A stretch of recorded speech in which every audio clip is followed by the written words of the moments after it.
అజిత్ పవార్ విమాన ప్రమాదంలో గొడవ పడుతోంది రోహిత్ పవార్ ఒక్కడే.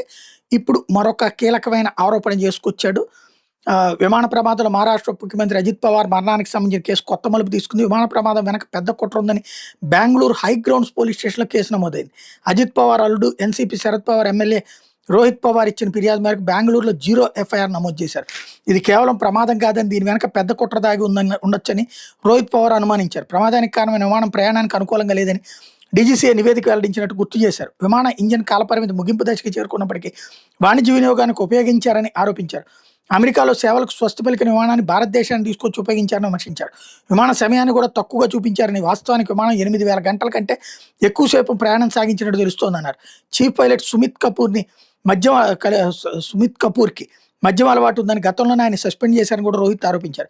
చివరి క్షణంలో సురక్షిత రన్వే కాదని ప్రమాదకర టేబుల్ టాప్ రన్వేను ఉపయోగించారన్నారు. విమానం కూలడానికి ముందు కో పైలట్ ఓ షిట్ అని అరిచినప్పటికీ ముఖ్య పైలట్ ఎలాంటి అత్యవసర సందేశం పంపించకుండా మౌనంగా ఉండిపోయారని ఆరోపించారు. ప్రధాన పైలట్ సుమిత్ మద్యం మత్తులో ఉండటమో లేక ఉద్దేశపూర్వకంగా మౌనంగా ఉన్నారో తమకు అనుమానంగా ఉందన్నారు. ఇది ఒక వ్యవస్థీకృత కుట్రలో భాగంగా జరిగినట్టు అనుమానాలు కలుగుతున్నాయని చెప్పారు. అజిత్ పవార్ రోడ్డు మార్గం ద్వారా ప్రయాణించాల్సి ఉందని, కానీ చివరి క్షణంలో విమాన ప్రయాణంగా మారిందని, దీని వెనక ఎవరున్నారో తనిఖీ చేపట్టాలన్నారు.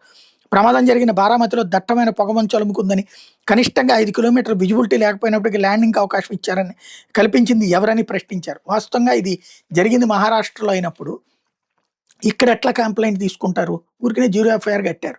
కేసు కర్ణాటక వాళ్ళు ఎట్లా విచారిస్తారు?